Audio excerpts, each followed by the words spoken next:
what determines the elemental type of a vision holder? Now, I'm not going to pretend like I have any concrete theories on this, but when you look across vision holders of a specific element, they seem to share personality traits with the Archons of that element. So even without knowing the experiences of an Archon, one could hazard a guess about what they're like by looking at the experiences and personalities of those who hold visions of their associated element. Since the Cryo Archon is the last Archon we know little about, this is our last chance to have some fun speculation about this. I'm going to go through what these traits I think are associated with each element and finally attempt to determine what personal trait the Thretha shares with Cryo vision holders. I should point out that there's a small difference for those who have moon wheels. Moon wheels are older than the Archons and provide a purer form of elemental energy. Because of this, what determines someone's moon wheel element should not depend on the experiences of the current Archon. Instead, it appears to follow a more fundamental symbolism of each element, which can be seen throughout stories beyond just how people got their visions. However, some elemental authorities have remained relatively unchanged throughout Teyvat's history. Because of this, the ancient symbolism behind who received a moon wheel can still align with the experiences and ideals represented by the current Archon, as the criteria for resonating with that element has not fundamentally changed. This means that for some elements, the reason someone receives a vision in the present is the same reason someone would have resonated with a moon wheel in the distant past. It's also important to note that some visions got handed out at different times. For example, Ganyu would have had her vision long before the Thretha took the authority of Cryo, which means Ganyu should stand out from Cryo characters who got their visions in recent times. But along with the similarities between moon wheel holders and vision holders, I believe the actual authority goes more in hand with who gets to be an Archon of a particular elemental throne, than just each Archon being completely unique. This trait is evident in the case of the Pyro Archon. I'm working off a theory by ABD Illustrates, who was right on the money with their theory of how Pyro visions are distributed. Really accurate, in fact. I'm jealous. Their theory was the one thing all Pyro users had in common was that they all had some kind of keepsake or heirloom from a parental figure. They didn't need to have a good relationship with that person, they just needed something significant that they inherited from them. And yeah, the one thing all Pyro Archons share is that they inherited the power of the Pyro Archon. Theorists can only dream of being that accurate. To be Anemo and to have dead friends is a meme, but is also canon. If you're lucky, you'll just have lost friendships. If you're unlucky, then everyone you've ever known will be dead. And if you already have an Anemo vision but no one's died yet, you're not in the clear because fate takes into account your future too. One theory for Electro users is having a sister figure, but I find one that's more encompassing is devotion. Ambition is necessary for any vision holder. Inazuma's arc focused on that, but for Electro, devotion is important, specifically one of two extremes. You are either very devoted, or you have a noticeable lack of devotion. You either give it 100% or none at all. We can see this play out with A. She took on the identity of Lightning's shadow when Makoto was still alive. And when Makoto died, she single-mindedly pursued eternity. It's a personality that is only about two extremes: pure lightning or dark shadow, total devotion or no devotion at all. As to achieve a vision is to have a great ambition, I don't think it's a coincidence that Inazuma's Archon quest focused on what it means to have a vision. This reminds me of the moon wheels. Neither Inefa nor Flynn's have any particular lack or abundance of devotion, but Flynn's was spurred to act after seeing humanity's will and devotion to fight on. Meanwhile, Inefa's moon wheel only really acted up and saved her from the virus tormenting her after Inefa had gone through centuries of watching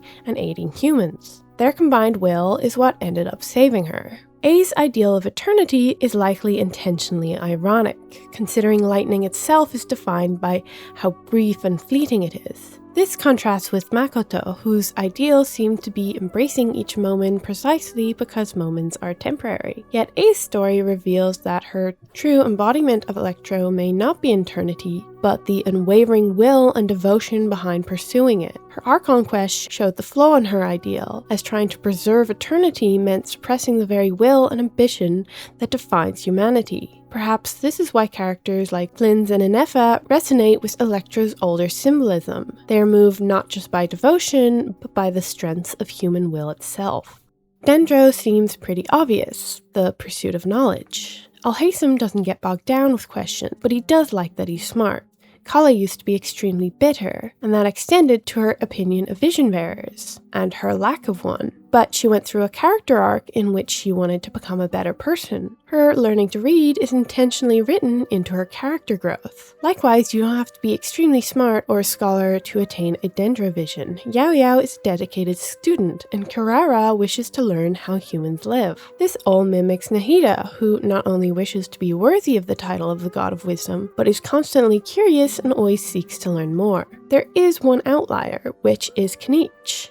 Him having a Dendro vision, honestly, I believe has nothing to do with him, but all to do with the how. Before the age of the Archons, it was the dragons of Natlan who prided themselves on knowledge. One could acquire knowledge just by abasing in liquid phlogiston. A how is a sovereign lord, who were AI born from phlogiston and the sacred flame. A how is an AI, which means he's pure knowledge, which means Kanich gets to have the knowledge element. Then there's a question of what trait of knowledge distinguishes this from Nefer and Laoma, who have Dendro moon wheels. The Dendro visions resonate with the Dendro Archon, so is it that different from the pure meaning of Dendro itself? Wisdom and knowledge still fit with Dendro moonwheel holders. Nefer's connection to knowledge is her bread and butter.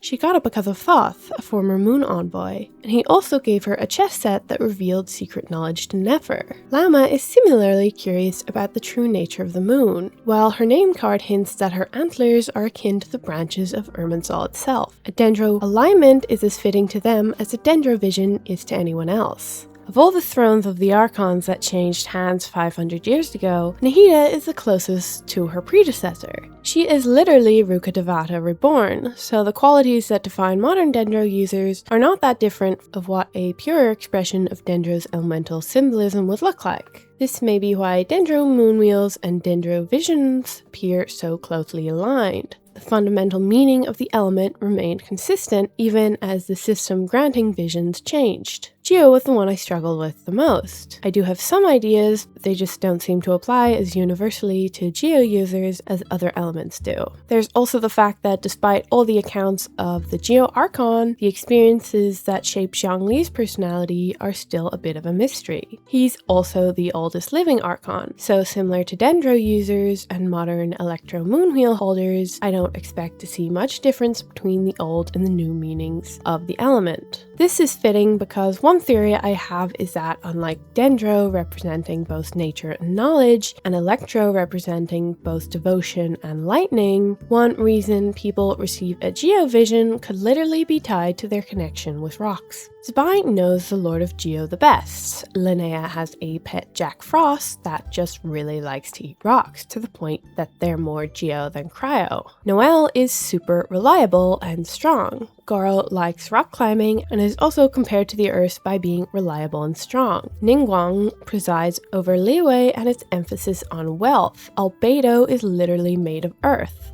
But this was an angle I just couldn't make fit everyone, so my second theory was that most Geo users share the importance of a name.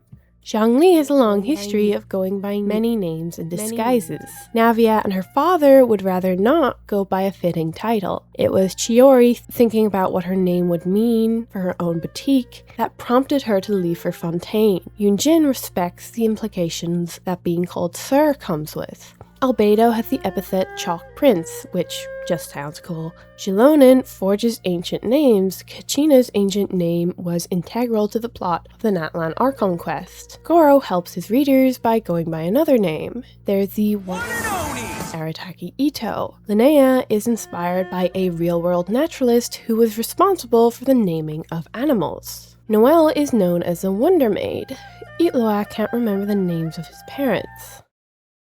Okay, so I wasn't fully convinced by this one either. The only other one I could think of is that all these characters have the respect of the community around them, many using those epithets, but that just didn't fit either. Most characters in Genshin are the top of their field or are beloved members of their community. Zhongli is revered as an Archon just like every other Archon is. Like A, he's quite resolute, but I think that's more akin to stubbornness, while Electro is more akin to striking will. Unstoppable force versus immovable object kind of scenario. Good thing they've never gone head to head. While the description fits both Archons and their elements, I just don't think it's a qualifier for who gets a vision or not. Like, dead friends has nothing to do with freedom, only that wanting freedom is what ended up killing the dead friends, in some accounts. For Hydro, its healing association immediately stood out, but not all Hydro users can heal. A surprising aspect that stood out was that there are a lot of Hydro schemers. Yelan is a master spy, Kokomi is a master strategist, Dahlia likes to gossip and scheme, and Xinqiao pursues knowledge like a Dendro user. But this angle didn't fit all Hydro users. Then I realized, it's both. Hydro users are protectors.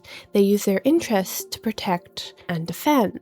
Yelan protects Liyue. Kokomi uses her interest in battle strategy to protect Watatsumi. Xingqiu is interested in novels specifically as a conduit to learn about chivalry. Child has his family he wants to protect, and he also likes to fight strong foes. Barbara, while she doesn't stand out as someone who's particularly into intellectualism or learning combat, wants nothing more than to use her voice to heal people. Same with Cedrine, who just wants to look after people as a nurse. The only slight outlier is Mona, who, while not particularly having or desiring the responsibility of looking out for others, takes her authority as an astrologist quite seriously. Layla understands the importance of not looking into one's own future or using fortune-telling to serve one's own purpose because of Mona's influence.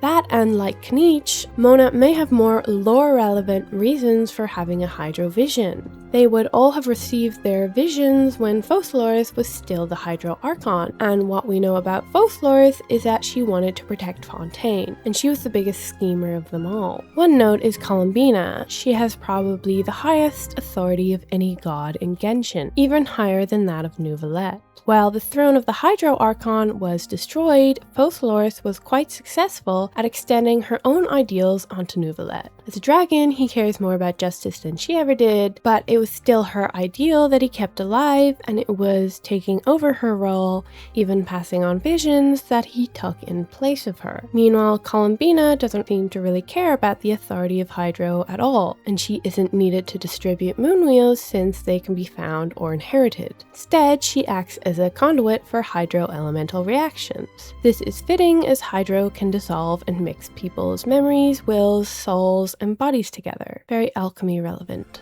So what about the Cryo Archon? What is she like?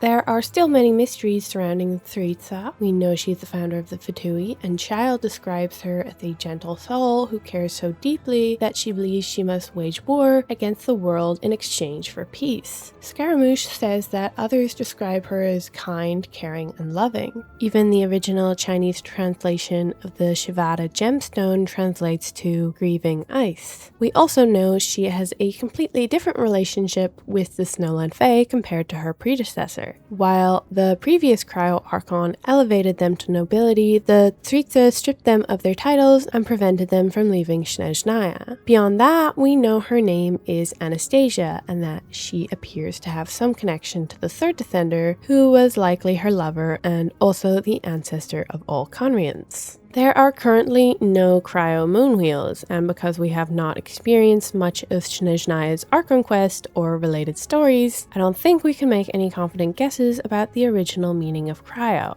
From what lore we do have, Cryo seems connected to preserving moments in time, even when those moments are painful, cold, or impossible to move past. I also won't go deeply into linchpins, since we will likely learn more about them as Snezhnaya's story unfolds. All I'll say is that they are connected to the third Descender and may explain both the Thritza's connection to Conria and why she wants Sanosi so badly.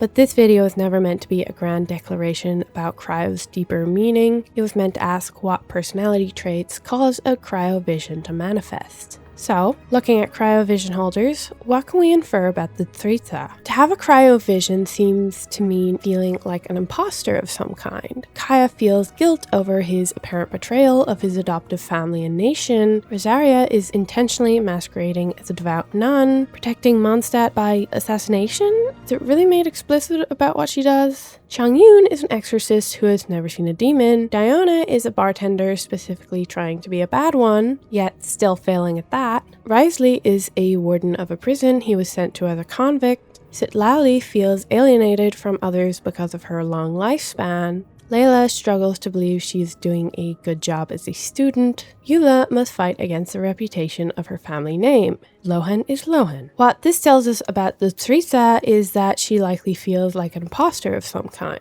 Not just in a sense of who she claims to be, but that she feels guilty over something that she alone must take responsibility for. With what little we know about her, this does seem to fit. She is the founder of the Fatui, who have committed atrocities in her name, yet is often described as benevolent and loving. She is not just a mother, but the ancestor of a people who were unjustly destroyed by the gods. Yet she herself is a god. There are two dynamics that shouldn't fit. Those who resonate with Cryo only just want to do good, yet they find themselves hurting others by accident, or must hurt others to see good done. It's really quite sad, and I hope she finds the closure that she needs.